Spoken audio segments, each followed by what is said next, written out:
FragPunk just got some brand new developer updates, which also does include a new patch with some in-game items. We have some future plans revealed, events, and even a console update, which is our first official one. Last up, as always, we'll go over those community mentionables. We got a ton to talk about. What's up, world? It's Utopia back in with another video. Today we're checking out all things FragPunk. Okay, so let's just get right into it. Into the official news, the official developer updates. Or yes, we did get a brand new patch. Again, this is considered a hotfix. This was for March 27th. And there was actually an update here, where they actually added a brand new shard card called Game for Thief. That puts the total shard cards at 170. This new shard card has an attempt to steal an enemy activated shard card this round, or the round that it's being used on. If successful, the stolen card will take effect for your team and enemies will lose that card. So this isn't a guaranteed option here. Essentially, you can put this card in play. It doesn't always mean that it will steal an enemy card, but it will attempt to do so, and if it's successful, then you'll have that card and the enemy will lose it. Now, there actually might be a bit of a backstory here. This is pure speculation though, so do take it with a grain of salt, but essentially Tencent added the card system into PUBG Mobile. That's why they used the penguin as the portrait,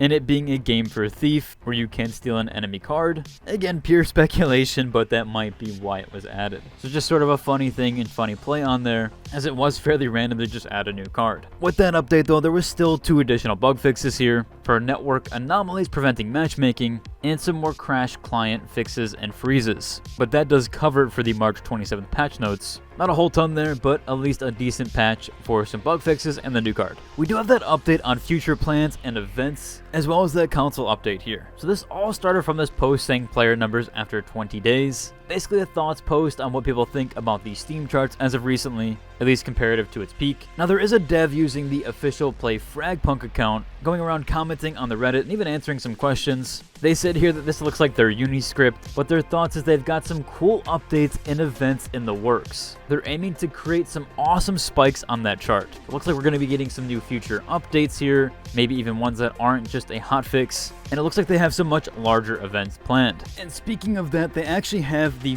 FragPunk Content Showdown. Now this is official art posted on the Thunderfire page, or the creator hub essentially. Anyone can access this, so it is basically out in the public right now. I know there was some leaks a while back, but it does look like we are getting an April 1st event. So quite massive event here. Didn't feel covering the leaks before, although I've seen other creators cover it. Wasn't sure how they feel since I am in the creator program, but since this is out in the public now and basically on the Thunderfire campaign, which anybody can sign up and join, I do feel comfortable sharing this. So we are getting a FragPunk Content Showdown, which is a massive April event. So I do believe that is what that developer was talking about. Pretty cool. There is going to be some exclusive skins with this event. I really hope one of these are released for free. There is a few more leaked skins there, but I'm not going to go over them. You can easily find them if you want, just in case they want to keep those ones secret, but they are out and about. So I hope one of those skins will be released for free with the event, kind of like how Marvel Rivals does it. We'll have to wait and see which ones are on the shop though, and if there's anything there like a prize pool. Still really cool that we're getting some brand new content on April 1st. And no, it doesn't seem like it's an April Fool's joke, although there might be some play on there with the FragPunk wording. With that though, the developer actually did comment another thing here. So under this original comment chain with the cool events, someone asked, of course, hopefully they release console soon. The developer here said, working on it, we will announce soon on Reddit. However, they answered another question here. Someone basically asked if there was going to be any delays with console, or if they're confident in the 4 to 6 weeks or under 2 months. As the developer points out here, no delays. 2 months is guaranteed. They just want to make sure that every pixel of the console version works perfectly. Then they will release the news here on Reddit. And they mentioned, trust me, it's going to be soon. I'm guessing it's going to be sometime in the month of April, although they technically would have until May-ish, the beginning of May. But I'm betting that it will be sometime in April we will get the console release. Again, that is pure speculation. I actually don't have any insider information there that I can even share. I don't have any further official updates there or any insider info. But my guess is, alongside with this event, maybe we do get the console release. Although that might be too soon, but it does seem like we're getting this sooner than later. Speaking of official news, we have this one here where FragPunk did drop a brand new banned player list. This is literally just after 1 week. They have banned an additional 3,500 players. They do seem incredibly fast with banning players. I've even seen reports where players get banned an hour after being reported. Seems like it's very, very quick there on their end. So super happy to see that overall, especially now that ranked is kind of fleshed out. There's no longer bots in some of the higher tiers. People are now able to report those cheaters when they're actually cheating. They do say their anti-cheat team has remained on high alert. Really cool to hear. I love these weekly reports. Pretty much every game under NetEase publishes these. I love that. I wish this was industry standard. Very cool to see there. Final Fantasy XIV, I believe, does somewhat of the same thing. I think they do it bi-monthly though. Still, I wish every studio published how many players they did ban and how often they were doing so. Would be a really, really cool stat to see, and they even name and shame them here. Of course, they block out some of their name, but I really wish they did this more often.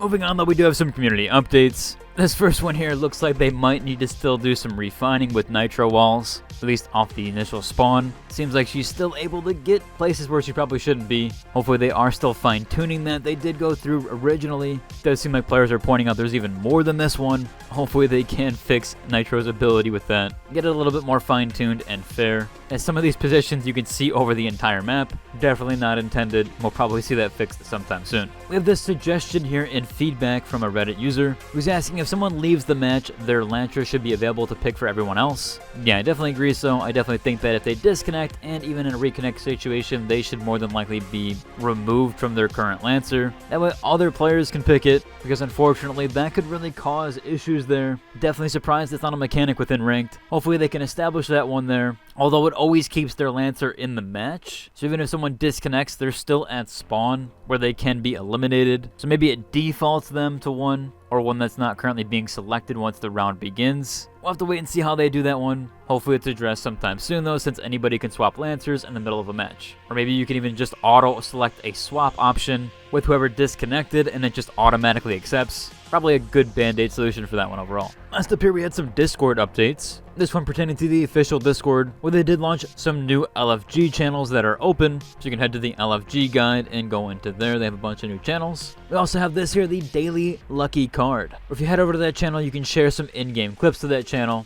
and they'll randomly select 2 lucky players to receive a random gift pack. I assume it's some in-game gold and maybe some currency. That participation is from today all the way till April 2nd at 2 a.m. CST, where the winner will be announced on April 9th, 2 a.m. CST. So some decent events, nothing too crazy over on the FragPunk side of things on their Discord. Again, I'll include a link to it down below if you do want to join, and check out all the events there. Overall, it should about cover for today's video. If you enjoyed it, like, subscribe, and until the next one. Deuces.